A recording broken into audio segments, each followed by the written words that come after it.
Now, although 1 in 3 people over 50 will get shingles in their lifetime, a recent study found many people still don't know how to spot the symptoms. So Dr. Sara is here to tell us everything we need to know. Good morning. Morning. Good Lovely to see you. So we, Thank you. Kat and I between us, anecdotally, Yes. I think have about 4 or 5 people that we know at the moment who will suddenly seem to be dealing with shingles. Yes. So we were wondering whether there's sort of been an outbreak of it.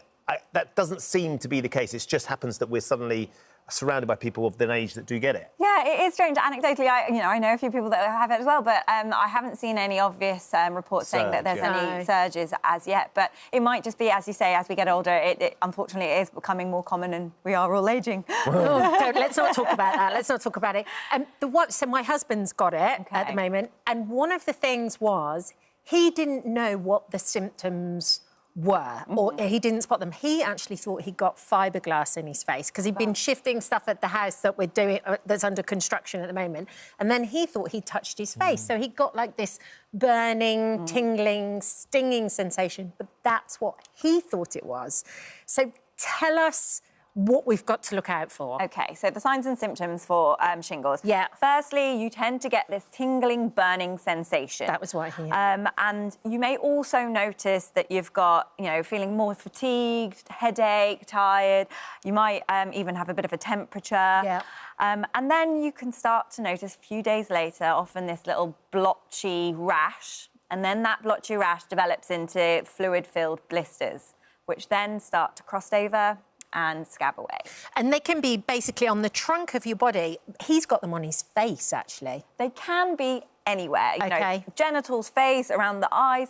Often we tend to see it on the torso, so the chest, the stomach and the back, but it can be anywhere. OK. And how do we get it? Well, a lot of people think that you can catch shingles, Yeah. but actually what you can catch is chickenpox. They're both caused by the varicella zoster virus, and when you get chickenpox, it lays dormant, so latent, fast asleep within your nerves, and then it reactivates, and that's when it forms shingles.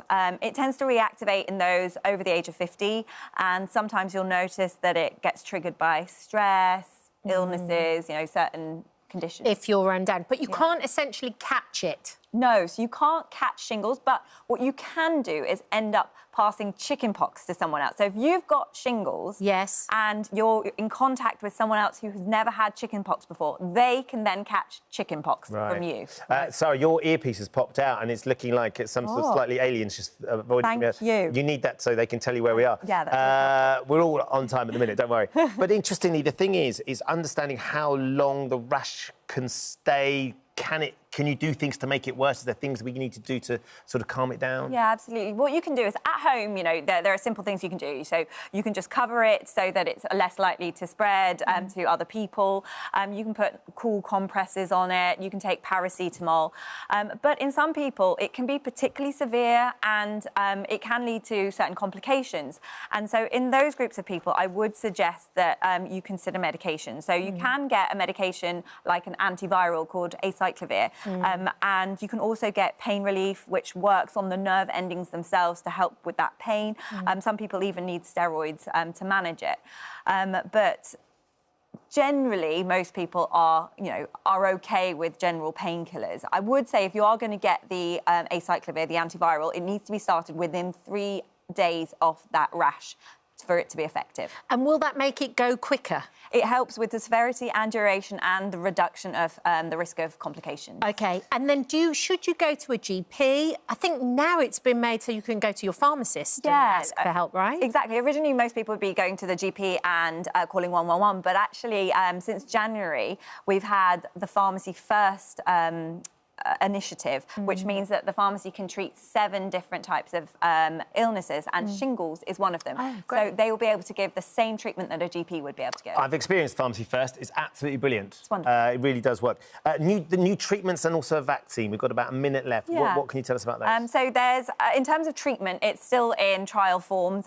There was a molecule that's been developed that they found helps to treat shingles. It's only been used with in vitro, so in test tubes and in mice. Okay. So we still need the phase 1 trials to go for humans, but that could be on the way, which would be excellent.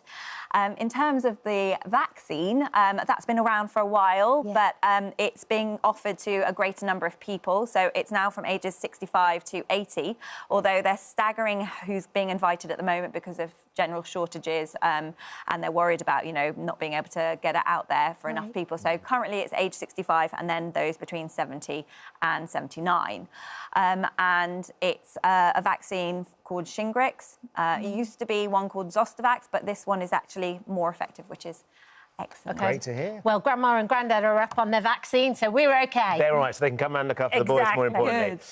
Thank you for visiting our This Morning YouTube channel. We upload new content every day, so go ahead and hit that subscribe button so you don't miss out.